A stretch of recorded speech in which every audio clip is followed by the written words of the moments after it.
तो गाइज आज मैं आपको पढ़ाने वाला हूँ ज्योमेट्री का एक बहुत ही खास चैप्टर, या फिर बोल दें कि जहाँ से ज्योमेट्री स्टार्ट होती है एकदम बेसिक से, लाइन और एंगल का चैप्टर। तो गाइज ये एक ऐसे चैप्टर है, अगर इसका बेसिक्स आपको पता हो तो लाइन और एंगल से या फिर पूरी ज्योमेट्री जहाँ से स्टार्ट होती है उससे जो भी क्वेश्चन आ जाए आप उनको ईजिली सोल्व कर सकते हैं विद कॉन्सेप्ट। तो गाइज एकदम बेस्ट कॉन्सेप्ट मैं आपको सिखाने वाला हूँ, उससे रिलेटेड जो भी क्वेश्चन आएगा आप फ्यूचर में जो भी पढ़ेंगे या फिर पढ़ रहे हैं उनको एकदम आसानी से सोल्व कर सकते हैं। तो चलिए गाइज बिना देरी के स्टार्ट करते हैं। ज्योमेट्री में सबसे पहले जो एंगल और लाइन का चैप्टर है उसमें सबसे पहले पॉइंट आता है पॉइंट। पॉइंट यानी कि बिंदु होता है। उसके बाद आता है लाइन। लाइन का मतलब होता है रेखा, और लाइन सेगमेंट का मतलब होता है रेखाखंड। इसके बाद आता है रे यानी कि किरण होती है, और एंगल मतलब कोण, और पैरेलल लाइंस का मतलब होता है समानांतर रेखाएं, और ट्रांसवर्जन लाइन का मतलब होता है तिर्यक रेखा।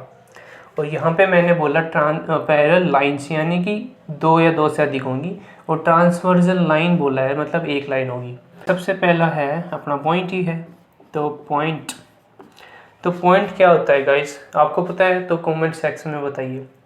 और देखिए जो पॉइंट होता है ये एक जीरो आयामी का आकृति होती है, यानी कि एक जीरो डायमेंशनल फिगर होती है।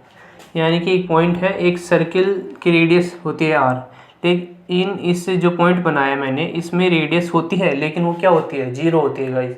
तो मतलब एक पॉइंट एक ऐसी जीरो डायमेंशनल फिगर होती है, या फिर बोल सकते हैं एक ऐसा सर्किल होता है जिसका रेडियस जीरो होता है।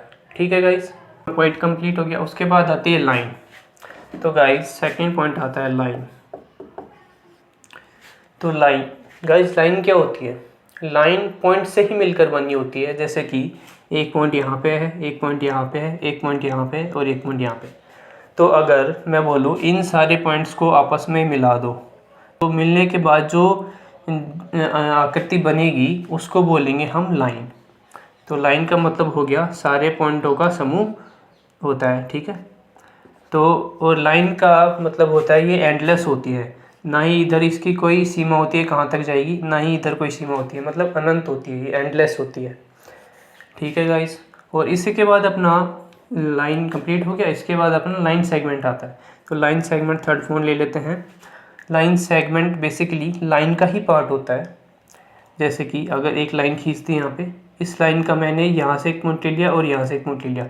अब इन दोनों पॉइंट को मैं अलग कर दूँ तो ये एक सेगमेंट हो गया, मतलब एक सही हो गया, जो जिसकी एक फिक्स लेंथ है, यहाँ से यहाँ तक की मान ला ए लेंथ है। इसको बोलते हैं हम लाइन सेगमेंट यानी कि रेखाखंड। ठीक है गाइस।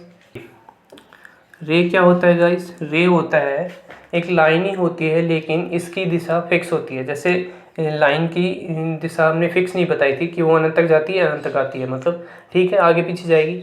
लेकिन रे में ऐसा नहीं होता। रे में होता है जैसे एक लाइन खींची और इसकी दिशा हमने फिक्स कर दी कि तो इधर ही जाएगी। ठीक है, इसको बोलते हैं रे यानी कि किरण। तो गाइस एंगल से पहले मैं आपको बता देना चाहता हूँ एक कॉन्सेप्ट, जैसे कि 1D 2D और 3D। मैंने पॉइंट में बोला था ये एक जीरो आयामी की आकृति होती है। जीरो आयामी मतलब जीरो डायमेंशनल, जिसमें कोई डायमेंशन मतलब दिशा, जिसकी कोई दिशा नहीं होती है। पॉइंट की क्या दिशा होती है, कोई दिशा नहीं होती है पॉइंट की। जैसे पॉइंट खींचा मैंने यहाँ पे, इसकी कोई दिशा होती है, नहीं होती है। तो इसको बोलेंगे जीरो डायमेंशनल फिगर, इसलिए बोलते हैं उसको। उसके बाद बात करें हम 1D की। तो 1D में क्या होगा, 1D का मतलब होगा जिसमें एक दिशा होती है। एक दिशा मतलब जिसको डिनोट करते हैं एक्स से, एक्स जीरो कोऑर्डिनेट्स सुने होंगे, तो एक्स 0 0 तीन कोऑर्डिनेट्स ले रहा हूँ। एक होती है लंबाई, चौड़ाई और ऊंचाई। ठीक है। तो इसमें लेंथ होती है, जैसे लाइन ऐसे जाएगी तो ये लाइन की फिगर होगी। लाइन क्या है, वन डायरेक्शन मतलब वन डायमेंशनल फिगर। ठीक है गाइस।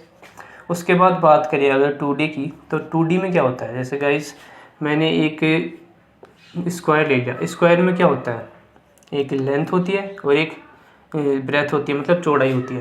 तो इसमें दो प्रकार से जा सकते हैं, इसमें लंबाई में भी जा सकते हैं और एक चौड़ाई में भी जा सकते हैं। तो दो तरीके से जहाँ जाएँ तो उसको बोलेंगे 2 डायमेंशनल फिगर। तो इसमें दो तरीके से होते हैं। ठीक है गाइस। इसके बाद अगर हम बात करें 3 डायमेंशनल की, 3D की, तो 3D आपने नाम सुना होगा, जैसे कि अगर मैं एक आकृति ऐसे बनाऊं, ये मैंने बना दिया एक क्यूब बोल सकते हैं इसको गाइस। क्यूब का मतलब क्या होता है, ये तो इसकी होगी लेंथ, ये इसकी हो गई ब्रेथ यानी कि चौड़ाई, और ये इसकी हो गई ऊंचाई गाइस, यानी कि ऊंचाई भी होगी, लंबाई भी होगी, चौड़ाई भी होगी। तो इसमें 3 तरीके से आदमी नीचे जा सकता है, इधर जा सकता है, ऊपर जा सकता है, ठीक है गाइस। तो इसका मतलब हो गया इसमें 3 तरीके से आप ट्रैवल कर सकते हैं इधर उधर।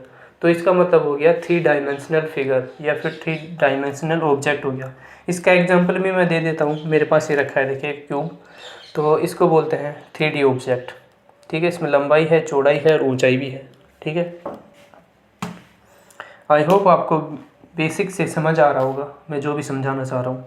एंगल अभी हो चुका था, एंगल चल रहा है। तो एंगल का मतलब होता है कोण की डेफिनेशन हम बोल सकते हैं, जब भी कभी एक पॉइंट से या फिर किधर से भी 2 रेखाएं जब आपस में मिलती हैं, तो जो एक रेखा होती है दूसरी रेखा से जिस झुकाव पर होती है उसको बोलते हैं एंगल। जैसे कि मैंने बोल दिया एक पॉइंट है, यहाँ से एक लाइन ऐसे जा रही है, एक लाइन और इसी पॉइंट से निकल रही है और ऐसे जा रही है। इस पॉइंट को मैं बोल देता हूँ ओ बिंदु, इस लाइन का मैं नाम दे देता हूँ ए ओ ए, मतलब ओ ए, इसको बोल देता हूँ ओ और बी, ठीक है। तो ये लाइन जो ओ बी लाइन है ओ ए लाइन से इतनी ऊपर उठी हुई है, मतलब झुकाव है इसका, यानी कि ओ बी लाइन ओ ए से ऊपर उठी हुई है। तो इसका रिप्रेजेंट करने के लिए, मतलब इस झुकाव को रिप्रेजेंट करने के लिए हम एक वर्ड का यूज करते हैं जो कि होता है थीटा। थीटा मतलब एंगल को शो करता है और इसी को बोलते हैं हम कोण, ठीक है गाइस। तो इसको रिप्रेजेंट करने का ये भी बता देता हूँ, इसको रिप्रेजेंट कैसे करते हैं, मतलब एंगल को शो करते हैं इस वाले साइन से, ठीक है। और इसको रिप्रेजेंट करेंगे, अगर इस एंगल को रिप्रेजेंट करना हो हमें तो इसको बोलेंगे ए ओ बी। जिस पॉइंट में या जिस वर्टेक्स पे ये एंगल बना हुआ है थीटा, उसको रखते हैं बीच में, और इसके आसपास जो भी होता है ऐसे बन रहा है तो ठीक है, तो ये भी हो गया। या फिर हम इसको ऐसे भी लिख सकते हैं, एंगल बी ओ ए, इधर भी लिख लो, लेकिन जो जिस पे बन रहा है वो बीच में आना चाहिए। और इसकी वैल्यू होती है जितनी यहाँ दे रखी होगी थीटा, तो थीटा होगी इसकी वैल्यू, इसको बोलते हैं थीटा। मैथ्स में मान होता है थीटा, ठीक है गाइस। इसके बाद हम बात करते हैं एंगल्स के टाइप्स की, यानी कि एंगल्स के कितने टाइप्स होते हैं। तो मेनली इसके 2 टाइप होते हैं, 2 टाइप, यानी कि फर्स्ट होता है कॉम्प्लीमेंट्री एंगल, सेकंड होता है सप्लीमेंट्री एंगल, ठीक है गाइस।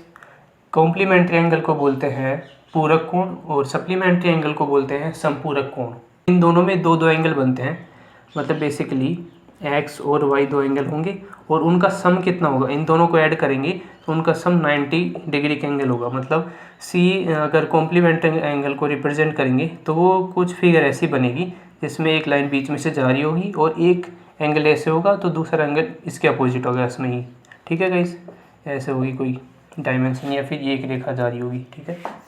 उसके बाद सप्लीमेंट्री एंगल की बात करें तो इसमें होगा ऐसे ही 2 पॉइंट होंगे, 2 एंगल होंगे और इनका योग होता है 180 डिग्री, ठीक है गाइस। और इसकी फिगर बनती है ऐसे, एक लाइन को जा रही होगी, अगर ये थीटा बन रहा है तो ये बन रहा होगा 180 माइनस थीटा, यानी कि 180 योग होता है। अगर एक की वैल्यू थीटा है तो दूसरे की वैल्यू कितनी होगी, 180 में से माइनस करेंगे, और इसकी वैल्यू अगर थीटा है तो इसमें वो 90 माइनस थीटा लिख देंगे, ठीक है गाइस। अब ये दोनों फिगर का मतलब आपको समझ आ रहा है, और कईयों को नहीं भी आ रहा होगा तो कोई बात नहीं, इसका भी मैं डिटेल वाइज कॉन्सेप्ट बताता हूँ, ठीक है गाइस। जैसा मैंने बताया एंगल्स को डिनोट कैसे करते हैं, तो जैसे कि एक कोई लाइन है, इस लाइन पे अगर मैं बात करूँ, मैं ऐसे गया घूम के और ऐसे आ गया वापस, तो यह कितनी दूरी तय की मैंने घूम पे, मतलब कितने एंगल की दूरी तय की, उसको बोलते हैं थीटा से रिप्रेजेंट करते हैं। तो थीटा की वैल्यू होगी 360 डिग्री, तो 360 डिग्री स्पिन हो गया। आपने सुना होगा अगर कोई आदमी एक जगह खड़ा है और ऐसे स्पिन करके और एक जगह आ जाए तो उसको बोलते हैं एक स्पिन हो गया, उसका मतलब एक राउंड हो गया, उसको बोलेंगे 360 डिग्री, ठीक है गाइस। और इसको मैं ऐसे भी समझा सकता हूँ, मान लो ये ऐसे है और एक कोई सर्किल बना हुआ है। सर्किल में एक पॉइंट यहाँ होता है, इसको मान लेते वो पॉइंट, इसको ए, इसको बी, इसको सी और इसको डी। तो ए पॉइंट से जब मैं ट्रैवल करूँगा बी पॉइंट तक, तो वहाँ तक बनेगा 90 डिग्री का एंगल। ये समकोण बोलते हैं जिसको, इसको 90 डिग्री का एंगल बोलते हैं। तो इसको कैसे डिनोट करते हैं, मतलब एक सर्किल को बराबर 360 भागों में बांटते हैं। तो ऐसे एक लाइन ऐसे खींच दी, एक लाइन ऐसे खींच दी, एक लाइन ऐसे खींच दी, तो बराबर 360 लाइनें खींचेंगे। उसका मतलब हो गया, अगर तुम 1 डिग्री से ऊपर उठाओगे तो 1 डिग्री हो जाएगा, फिर 2 लाइनें उठाओगे मतलब 2 लाइन से ऊपर जाओगे तो 2 डिग्री का एंगल बन गया, 2 डिग्री का। तो ऐसे ही अगर तुम एक राउंड ऐसा 1/4 राउंड कंप्लीट करते हो तो तुम्हारा बनता है ये वाला एंगल, इसको बोलते हैं 90 डिग्री एंगल। और इसका अगर डबल कंप्लीट कर लेते हो, यानी कि यहाँ से घूम के यहाँ आ जाते हो, तो मतलब बोलते हैं इसको 180 डिग्री का एंगल कंप्लीट कर लिया। और इसके बाद अगर तुम यहाँ से घूम के यहाँ आ जाते हो तो इसको बोलते हैं 270 डिग्री, यानी कि 270 डिग्री का कोण अचीव कर लिया। और यहाँ से पूरा स्पिन होके अगर पूरा टच कर ले तो उसको बोलेंगे 360 डिग्री। ठीक है गाइस, आई होप ये आपको समझ आया होगा। तो ये गाइस हो गया एंगल को रिप्रेजेंट करने का तरीका, यानी कि एंगल को कैसे डिनोट करते हैं। ठीक है गाइस, इसके बाद आता है अपना एंगल्स के, इनको जो रिप्रेजेंट करने का तरीका होता है इसके आधार पर टाइप्स होते हैं एंगल के। ये एंगल है, तो जैसे कि इस पॉइंट के ऊपर 2 लाइनें हैं एक दूसरे के ऊपर, तो इनके बीच भी तो एंगल बनता है जो कि होता है 0 डिग्री का। और यहाँ थीटा की वैल्यू 0 होती है, इसी को ही 0 डिग्री का एंगल बोलते हैं। इसके बाद सेकंड पॉइंट आता है, अगर ये एंगल 90 से छोटा हो, यानी कि कोई यहाँ एंगल बन रहा है और 90 डिग्री से छोटा हो, तो इसको बोलते हैं एक्यूट एंगल। ठीक है गाइस, 90 से छोटा होगा। अगर 90 डिग्री से बड़ा होगा और क्या बोलते हैं 180 डिग्री से छोटा होगा, यानी कि ये एंगल बना हो कोई थीटा, ये कोई लाइन है और ये 180 डिग्री की लाइन होगी, लेकिन इससे छोटा है लेकिन 90 से बड़ा है, तो इसको बोलते हैं ऑब्ट्यूज एंगल। इसके बाद आता है जैसे कि अगर कोई एंगल अगर एकदम 180 डिग्री वाली लाइन पे बनाओ, इधर रेखा जा रही है और इसके अपोजिट ऐसे घूम के एक एंगल इसके सीध में बन गया, 180 डिग्री का रोटेशन कर लिया उसने, तो इसको बोलते हैं स्ट्रेट एंगल, STRAIGHT। ठीक है गाइस, स्ट्रेट एंगल बोलेंगे उसको। और अगर कोई एंगल यहाँ से तय करके यहाँ तक आ गया हो, मतलब 90 से ऊपर 180 से भी ऊपर चला गया हो, लेकिन 360 से नीचे हो, यानी कि 301 राउंड कवर पूरा नहीं किया हो, वो उसको बोलते हैं रिफ्लेक्स एंगल। ठीक है, ये वाला जो एंगल होगा। और इसके बाद लास्ट टाइप आता है इसका, वो मैंने बता ही दिया था पहले, फुल रोटेशन कर ले तो इसको फुल रोटेशन एंगल बोलते हैं, मतलब 360 डिग्री का बनता है जो। इसके बाद आते हैं गाइस पैरेलल लाइंस और ट्रांसवर्सल लाइन। ठीक है, उससे पहले हम कॉम्प्लीमेंट्री एंगल और सप्लीमेंट्री एंगल पे कुछ क्वेश्चंस करते हैं। ठीक है, तो जैसे कि मैंने आपको दे दिया 43 डिग्री जो एंगल है उसको कॉम्प्लीमेंट्री और सप्लीमेंट्री दोनों में चेंज करके दिखाइए। तो कॉम्प्लीमेंट्री यहाँ हो गया, सप्लीमेंट्री यहाँ हो गया, तो इसमें चेंज करेंगे, यानी कि कॉम्प्लीमेंट्री एंगल कितना होता है जिसको 90 माइनस थीटा करते हैं, तो 90 डिग्री माइनस थीटा यानी कि कितने हो जाएगा, ये हो जाएगा 47 डिग्री। ठीक है, और सप्लीमेंट्री एंगल कितना होता है 180 डिग्री में से माइनस करते हैं। ठीक है, तो 143 डिग्री से माइनस करेंगे तो कितना आ जाएगा 133। ठीक है, और अगर आपको दे रखा हो किसी एंगल का कॉम्प्लीमेंट्री एंगल और सप्लीमेंट्री पूछा हो, तो डायरेक्ट फॉर्मूला है ये 47 डिग्री जो दे रखा है इसमें प्लस कर देते हैं 90, तो ये मिलता आता है 133, जो कि अपना होता है सप्लीमेंट्री एंगल। तो इसका डायरेक्ट फॉर्मूला है। ठीक है गाइस, इसी पे बेसिक क्वेश्चन आते हैं और कमेंट में आप मुझको करके बताइए 57 डिग्री का कॉम्प्लीमेंट्री और सप्लीमेंट्री एंगल कितना होता है। अब आते हैं अपनी पैरेलल लाइंस पे। तो पैरेलल लाइंस की डेफिनेशन कैसे ले सकते हैं।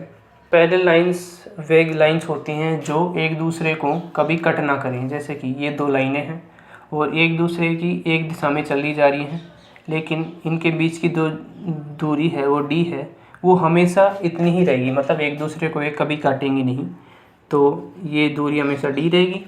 तो एक दूसरे को काटेंगी नहीं, तब मतलब हो गया ये क्या है, पैरेलल लाइंस है।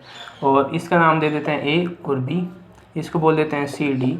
तो डिनोट कैसे करते हैं इनको, तो ए बी समानांतर का साइन होता है, ये दो डंडे खींच देते हैं ऐसे, सी डी के पैरेलल है तो बोल देते हैं A B Rekha C D रेखा के पैरेलल है।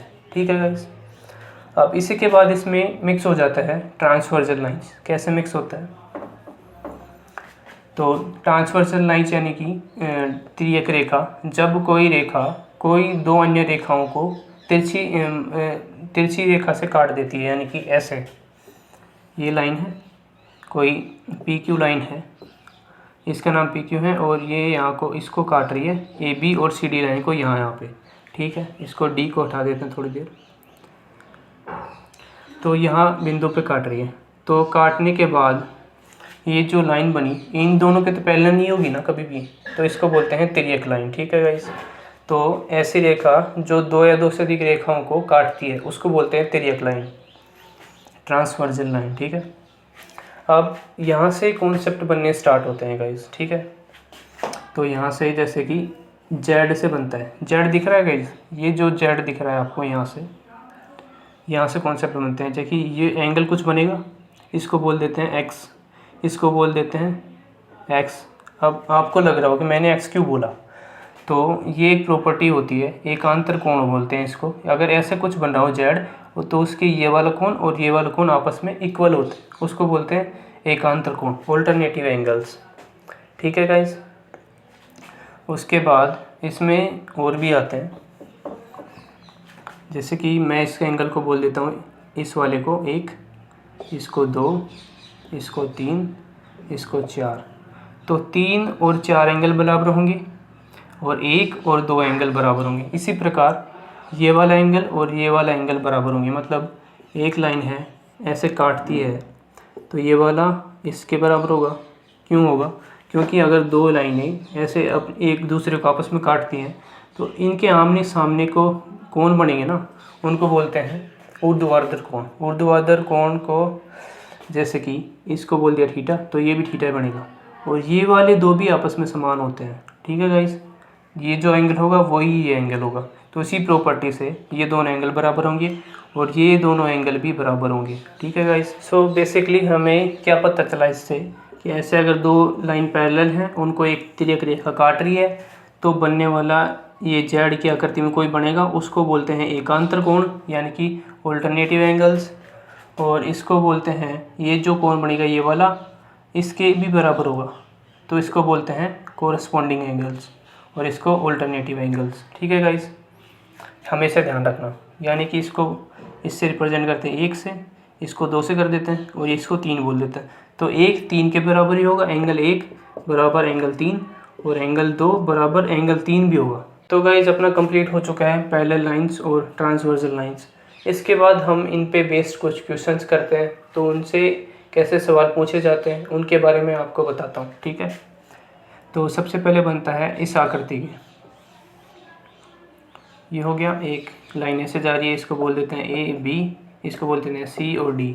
इससे एक रेखा ऐसे जा रही है, इससे रेखा ऐसे जा रही है। ठीक है, ये यहाँ पे कट कर रही है, तो एक एंगल तो यहाँ बनता है, एक एंगल ये बनता है और एक एंगल ये बनता है। ये पॉइंट ई मान लेते हैं। ठीक है गाइस, इसको बोल देते हैं अल्फ़ा, इसको बोल देते हैं बीटा, इसको बोल देते हैं गामा। तो क्वेश्चन कैसे बनता है गाइस, इसमें बोलते हैं कि alpha plus beta plus gamma की वैल्यू बताइए। तो इन तीनों की वैल्यू हमेशा याद रखना गाइस फिक्स होती है, जो कि है 360 डिग्री। ठीक है गाइस, तो 360 डिग्री कैसे आई वो आपको मैं प्रूफ भी करवा देता हूँ। जैसे कि अगर मैं इसको आधा आधा कर लूँ तो ये देखिए गाइस क्या बन रहा है, जेड की फॉर्म में बन रहा है ना कुछ, ये वाला ऐसे। तो ये भी अगर ये ऐसा भी दिख जाए तो भी ये जेड होता है, तो ये वाला एंगल इस वाले एंगल के बराबर होगा। यानी कि जो बीटा एंगल है, बीटा ये वाला इस एंगल के बराबर होगा, ये वाला एंगल। ठीक है, इसको यहाँ मान लेता हूँ अच्छे से दिखे ताकि। तो ये पॉइंट हो गया ई पॉइंट, ई पॉइंट से बन रहा है एक तो ये जो बीटा एंगल है अपना, बीटा एंगल किसके बराबर होगा, इस वाले के। और इसी प्रकार से जो अल्फ़ा बन रहा है ऊपर की साइड से आ रहा है, वो भी तो अल्फ़ा यहाँ बन रहा है जो इसके बराबर होगा, इस वाले अल्फ़ा के। ठीक है, और जो गामा बन रहा था, मैंने आपको भी प्रॉपर्टी बताई थी पिछले में, तो जो ऐसे एंगल होता है वो इस वाले के बराबर होता है। तो यानी कि जो गामा हो गया, गामा इस वाले एंगल के बराबर होगा कि नहीं। और उससे पहले प्रॉपर्टी बताई थी, कोई ये पूरा राउंड कर लिया ना जैसे, तो एक लाइन है उसके पूरा राउंड हो जाए तो उसकी वैल्यू कितनी होती है, 360 डिग्री होती है। तो यहाँ से आता है इसकी वैल्यू 360 डिग्री। ठीक है गाइस, इसको याद रखना। अगर दो लाइनें हैं ऐसे, उनके बीच में कोई भी आकृति बनी हो, ऐसे बनी है एक, तो इसके जो लेफ्ट हैंड साइड पे जो एंगल बनेंगे और राइट हैंड साइड पे जो भी एंगल बनेंगे, उनके जो सम होगा वो इक्वल होगा। इनमें जो भी एंगल बनेंगे जैसे कि LHS में और RHS में, तो वो दोनों का सम होगा वो बराबर होगा। जैसे कि इसमें एंगल बन रहा है एक, तो ये एंगल बन गया, इसके बाद ये एंगल बन गया, इसको बोल देते हैं x, इसको बोल देते हैं y। तो x और y को जब ऐड करेंगे तो इसकी वैल्यू किसके बराबर आएगी, इस वाले एंगल के बराबर है। इसको मान लेते हैं थीटा है, तो थीटा की वैल्यू x और y की योग के इक्वल आएगी। इसको याद रखना गाइस हमेशा। इस आकृति पे बेस्ड क्वेश्चन तो आते हैं, जैसे कि इसको मान लिया a, इसको b, इसको o, इसको c। तो इनमें स्मॉल एंगल मान लेते हैं, जैसे कि स्मॉल हो गया x हो गया, इसको y बोल देते हैं, इसको z बोल देते हैं, और इस बाहर वाले को बोल देते हैं थीटा। तो इसमें बेस क्वेश्चन बनता है जैसे कि थीटा की वैल्यू बताई, तो थीटा की वैल्यू हमेशा याद रखना गाइस, अंदर वाले x, y और z की वैल्यू की इक्वल होगी। x को जोड़ेंगे, y को जोड़ेंगे और z को जोड़ देंगे, तो इसकी वैल्यू की इक्वल हो जाएगी हमेशा, x, y, z की वैल्यू थीटा की इक्वल। ठीक है। इसके बाद गाइस एक क्वेश्चन आता है इस पे बेस्ड, कोई भी दो पैरेलल लाइन होंगी ऐसे आपस में जा रही होंगी, उनको दो या तीन जो भी लाइनें काटें, तीन लाइनें काटेंगे ऐसे, इनको मान लेते हैं A B जा रही है, इसको C और D बोल दिया, इसको बोल दिया E और F, इसको P और Q जो रेखाएं ऊपर की तरफ काट रही हैं। तो जो भी होगा, जैसे कि ये पॉइंट है कुछ, इन पॉइंट का मान होगा, जैसे कि इसकी वैल्यू है स्मॉल a, इसकी स्मॉल b, और एक और ले लेते हैं, या फिर एक लाइन और काट रही है EFCD या फिर GH। ठीक है, जैसे इसकी वैल्यू a होगी, इस वाले पॉइंट की वैल्यू होगी a, और यहाँ से यहाँ तक की दूरी b स्मॉल b, और यहाँ तक स्मॉल c। इसको मोल लेते हैं P, Q और R। ठीक है। तो हमेशा क्या होता है गाइस, ये जो लेंथ है यहाँ से यहाँ तक की और यहाँ से यहाँ तक की, इसका रेशियो हमेशा इक्वल होता है। जैसे कि a/b/c इक्वल होगा, जो a, b और c इनका रेशियो होगा p, q और r के इक्वल होगा, p/q/r। ठीक है। और इन पे बेस्ड अगर इनकी वैल्यू दे देता है, उसके बाद किसी एक की वैल्यू पूछेगा, तो उसकी वैल्यू कैसे निकालेंगे। जैसे कि एक की वैल्यू दे रखी है और p की पूछी होगी, तो a/b+c दे रखी है, उसके बाद p की वैल्यू पूछ रहे तो p की लिखेंगे, p+q+r। तो ये एक फॉर्मूला बन जाता है guys, a/a+b+c equal to p/p/q/r। इसको भी नोट कर लीजिएगा, ये भी काफ़ी इम्पोर्टेंट है। तो गाइस इसके बाद इसमें एक कॉन्सेप्ट और होता है, जैसे कि एक लाइन ये है, एक लाइन ये है, और इसको तीन रेखाएं ऐसे काट रही हैं। ठीक है गाइस, तो इसको नाम देते हैं A, इसको देते हैं B, इसको देते हैं C, इसको दे देते हैं D, इसको बोल देते हैं E और इसको F। ठीक है। ये दो रेखाएं ऊपर जा रही हैं P और Q। ठीक है, ये हो गया CD और AD, और ये B है BE, और ये C और F। ठीक है। तो गाइस इसमें दे देगा आपको AB की वैल्यू दे देगा, DE की वैल्यू दे देगा, BC की वैल्यू दे देगा, और EF की पूछ लेगा। तो इस प्रकार की वैल्यू को सोल्व करते हैं गाइस, तो उसके लिए कॉन्सेप्ट चाहिए होता है। तो कॉन्सेप्ट सीखने के लिए हम क्या करेंगे, जैसे कि इसमें होता है AB और AC, यानी कि ये वाला और इससे और इसका रेशियो बराबर किसके होता है, DE का रेशियो और DF का रेशियो के बराबर होता है। ठीक है गाइस, ये रेशियो हमेशा बराबर होता है। ठीक है गाइस, उसके बाद रेशियो बनता है AB/BC, BC का भी ले सकते हैं, और इसके बाद DE/EF, ये रेशियो भी बराबर होता है। मतलब इसको इससे डिवाइड करेंगे और इसको इससे डिवाइड करेंगे तो भी बराबर होगा, या फिर ए बी अपॉन पूरा ए सी ले लेंगे तो भी इसके बराबर होगा डी ई और डी एफ के बराबर होगा गाइस। ठीक है, तो इस पे बेस्ड क्वेश्चन मैं आपको कराता हूँ। एक क्वेश्चन में दे रखा है, ये दो लाइनें हैं पी क्यू और आर एस जो भी हैं, इसकी वैल्यू दे रखी है 8, इसकी वैल्यू दे रखी है 16, इसकी 14, इसकी कोई पूछी है मतलब x है, एक लाइन और है इसकी वैल्यू पूछी है, ये भी अननोन है और इसकी वैल्यू 21। ठीक है गाइस, तो पूछा है इसकी वैल्यू a और b मान लेते हैं, इसको c d e के f, फिर इसको मान लेते हैं g, इसको h। ठीक है, ये पूछा है इसकी वैल्यू बताइए डी एफ की और ई और जी की वैल्यू बताइए। तो इसकी वैल्यू कैसे निकालते हैं गाइस, तो जैसे कि ये दोनों एंगल मैंने बताया था, इसकी और इसकी वैल्यू बराबर होती है, मतलब रेशियो बराबर होता है। तो इन दोनों का रेशियो मतलब 8/14 इक्वल टू किसका होगा, ये भी तो ले सकते हैं 16 बाय, इसकी वैल्यू पूछी है तो इसको x मान लेते हैं। तो अब इसको क्रॉस मल्टीप्लाई करेंगे तो क्या आ जाएगा, x इक्वल टू 16, इसको ऊपर भेजेंगे 14 डिवाइडेड बाई 8, तो 8 से 2 टाइम्स चला जाएगा और 14 2 जा 28 होता है। तो x की वैल्यू गाइस आ गई 28। ठीक है, अब 28 यहाँ पे रख देते हैं। ठीक है, अब इसकी वैल्यू फाइंड करनी है, तो इसकी वैल्यू इसी तरीके से फाइंड करके आप कमेंट सेक्शन में बताइए। सो आई होप गाइस आपको वीडियो अच्छे से समझ आई होगी और इसको प्रैक्टिस करिए और मुझे बताइए कमेंट सेक्शन में, और इस वाले क्वेश्चन का आंसर मुझे कमेंट सेक्शन में बताइए गाइस। आज के लिए इतना ही, और नेक्स्ट वीडियो के लिए लाइक शेयर और सब्सक्राइब कर लीजिए गाइस।